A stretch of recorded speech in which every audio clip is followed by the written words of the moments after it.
Hello friends, kind strangers, assorted creatures, welcome to the Demiurge Diaries. When I wrote this script, I was on the tail end of Sky Out, the first book I've ever printed, and it was a bitch. Writing is just thinking while sitting at a keyboard. The only thing more difficult than writing is not writing. Both of those statements I have spoken and typed more often than I dare attempt recalling, and while they are true to my subjective experience, they are nonetheless misdirects. Writing anything is effortless, but concertedly working on a project, writing the thing you should be writing, buddy, you've got another thing coming. The standard response of reminding you how much you care and all the nice boons afforded by completion is really misplaced in my experience. If you already know that you should do something, then coming up with even more reasons why you should do it doesn't help. It's just another distraction until the deadline draws so close or your self-worth depletes so fully that everything flips into simple necessity by itself. Don't try to convince yourself it does not work. Either make it fun, come up with a reward, or force yourself. More reasons why you have to get up won't help you get up. An alarm clock on the other side of the room will. Set it early by half an hour, have a nice breakfast, look out of the window and sip some coffee, you dumbass. We are not designed for reason. The brain is a needlessly complicated lump of fat and protein that responds exclusively to violence and happy chemicals. So do those. I think one of the most harmful misconceptions my childhood has drilled into me is that my brain is good at things. I still encounter remnants of that complete fairy tale, and so I genuinely try to reason with it as though it were reasonable. Again and again, I find myself attempting to fucking negotiate with terrorists. Convincing myself that checking my phone while working is a time sink doesn't do anything. Not having it in grabbing range does. The art of living is to create environments in which an uncooperative instrument does the things I want it to do by following blunt inertia. I sometimes wonder how those people who think current human consciousness is the upper bound for intelligence have any hope at all for the future. If I believed this to be the best there is, I would probably just lay down and die. We're superficial intelligence at best, and sometimes we manage to build structures which let us accomplish things despite this. It's the point about beautiful tools again, methods which are conceptually uncomfortable, horrifically effective, and almost entirely used for evil. But that does not mean that you can't exploit them too, or that the light touches relies on inertia. If you make voting a little harder, the people with less slack will vote less. No convincing necessary. If YouTube considerately plays another video right after the last one, well, it's already started, so you might as well stay on the site a bit longer, boost their metrics, have your limited time sucked out of you by the mimetic parasite. Between depriving a person of one moment of their life and the whole of it, there exists only a difference of degree.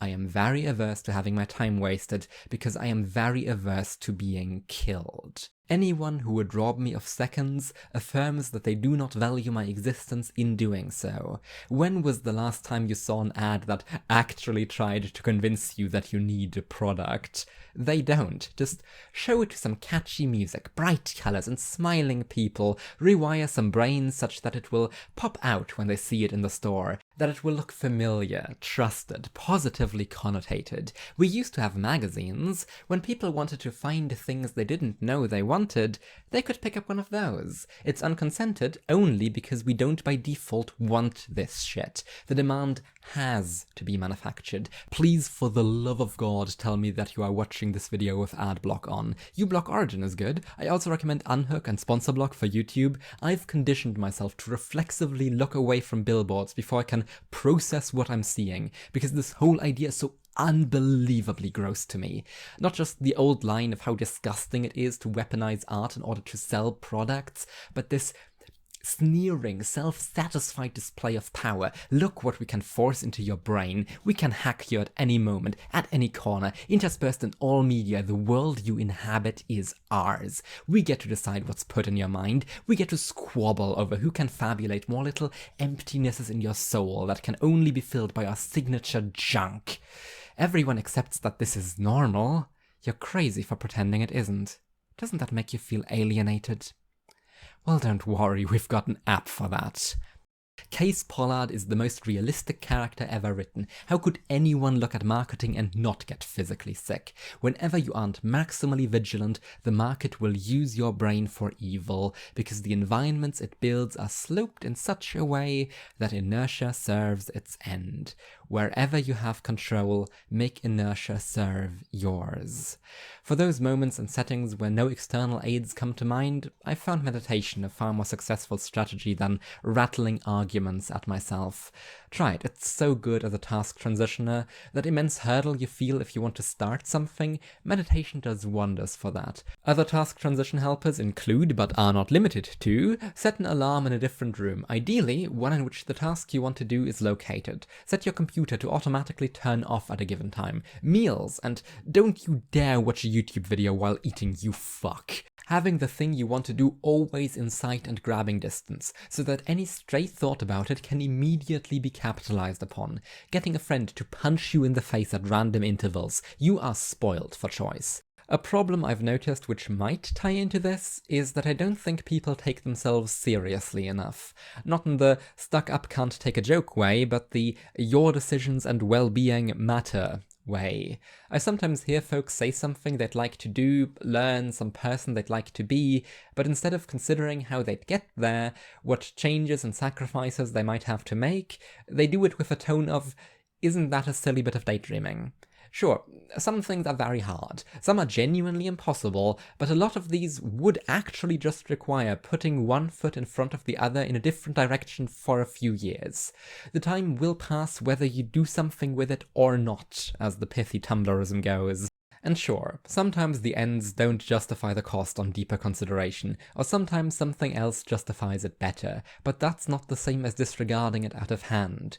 There's a person who has to wake up in your body tomorrow, and I think you owe them that you take your desires seriously, that you take the things that get put in your brain seriously, and that you take the space you exist in seriously, because even if you aren't powerful beyond measure, even if you can just strain against inertia a little bit, those effects are cumulative. Your decisions matter, so use your spoons wisely. But how do I meditate, I hear you ask? Meditation is incredibly fucking boring. That was my conception, at least. Well, remember what I said about making things fun for yourself? I was only able to start consistently meditating after finding out that 90% of magic rituals are, or at least start with meditation, and the rest are pretty useful visualization tasks. Now, I don't believe in magic. Not really. Not super much. 20% at most. But sitting in a dark room, carefully lighting a candle and inviting various spirits and forces and concepts of your choice to watch over the ritual, that's really fun if you're anything like me, and it's still just flavored meditation. Some people seem to believe that being miserable is part of the job when it comes to useful life things like eating healthy or doing chores, but it's really not. The misery is an unwanted side effect, and figuring out a way to dissipate it does not in fact detriment the results in any way. Quite often the opposite. The book City Magic is a good entry point for this sort of thing. All platforms these days are gamified because it keeps you engaged. That's not bad because gamification is really effective brain hacking. It's bad because there's probably something more productive you could be engaged with. Gamify that instead. I definitely made quicker progress on my Homestuck fic, Deicide and its consequences, than I did on Skyout, because I got to see nice comments and number go up for every weekly upload. Time flies when the nice reward machine gives you cocaine water for doing good. It's not exactly gamification, but the best bit of productivity advice I've ever gotten is, set yourself the most laughably insubstantial goal and do that every day. The specific example was, do a single push-up. See, no matter how stressful your day was, no matter what else is going on in your life, no matter how short your window of opportunity is, you cannot convince yourself that you don't have time to do that. And so, you build a habit, you build inertia, you turn it from a project into a thing you just do. And the really cool part is that once you've gotten yourself in position and done your one push-up, when you aren't entirely out of time or spoons, You're gonna feel really silly if you don't just do a few more. It's exactly like the started YouTube video. Might as well keep going. You're never gonna lose motivation because you always accomplish your goal, and then you'll probably do a bunch on top of that to feel really good about. It's never intimidating, never looming, it's just a single push-up until it isn't.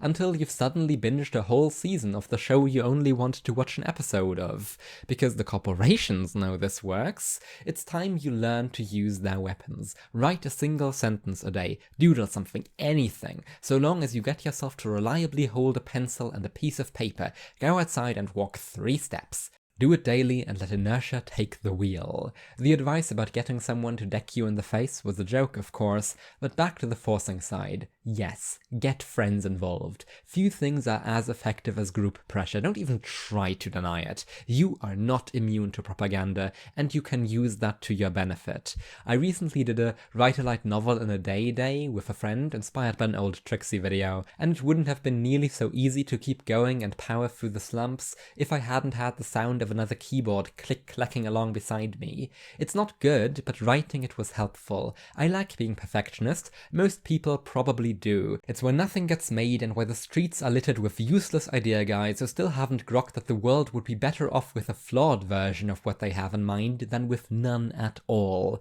Or maybe they haven't grokked that zero progress so far doesn't extrapolate well into a finite future. Whichever it is, I don't want the muscle capable of forcing my brain to disregard that impulse of perfectionism to atrophy. I want to train it, because the truth is that perfection isn't real. I've never seen it, have you?